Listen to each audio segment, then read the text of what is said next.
अस्सलाम वालेकुम। मेरा नाम है एजाज़ कुलसम। हज़रत यूसुफ़ अलैहिस्सलाम के भाइयों ने उनको कुएं में डाल दिया और जाकर अपने बाबा को बताया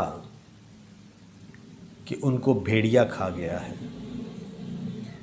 हज़रत यकूब अलैहिस्सलाम ने उनके झूठ को सच नहीं माना। वो जानते थे कि ये एक मिशन है जो आगे चलकर अपनी मंजिल पे पहुंचेगा।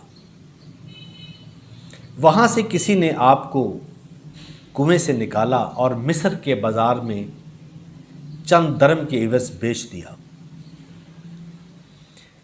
बिक जाना कोई मामूली बात नहीं होती, किसी का ग़ुलाम बन जाना कोई मामूली बात नहीं होती। लेकिन आप ग़ुलाम बन गए, अज़ीज़ मिस्र ने आपको ख़रीद लिया और अपने महल में साथ ले गया। आप बहुत खूबसूरत थे, बहुत हसीन थे।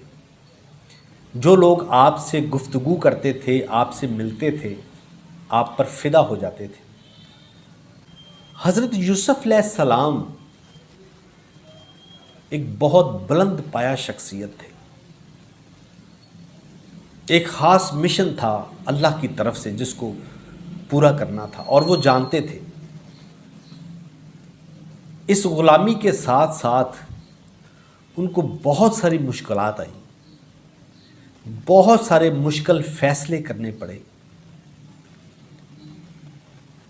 मगर हमेशा राह रास्त पर रहे और अल्लाह की वहदानियत का प्रचार करते रहे। एक वक्त ये आया कि आपको बात ना मानने के एवज़ आपको जेल में डाल दिया गया। जेल की सोबतें बर्दाश्त करनी पड़ी, तकलीफ़ें बर्दाश्त करनी पड़ी।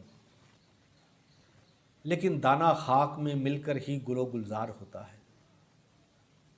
पहाड़ों से निकलने वाला सोना चमकने वाले सोने की तरह नहीं होता।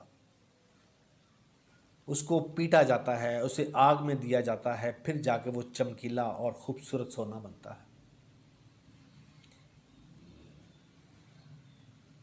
हज़रत यूसुफ़ अलैहिस्सलाम ने अपना मिशन जारी रखा।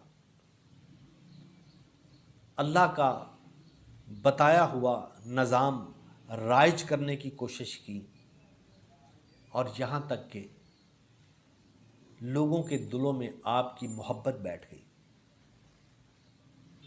और फिर हुआ ये कि आपको अज़ीज़े मिस्र बना दिया गया, आपको हुक्मरानी मिल गई। कहना ये चाहता हूँ कि जो लोग अल्लाह पर पुख्ता यकीन रखते हैं, अल्लाह की बात को मानते हैं, अल्लाह के बताए हुए रास्ते पर चलते हैं, वो कभी नाकाम नहीं होते।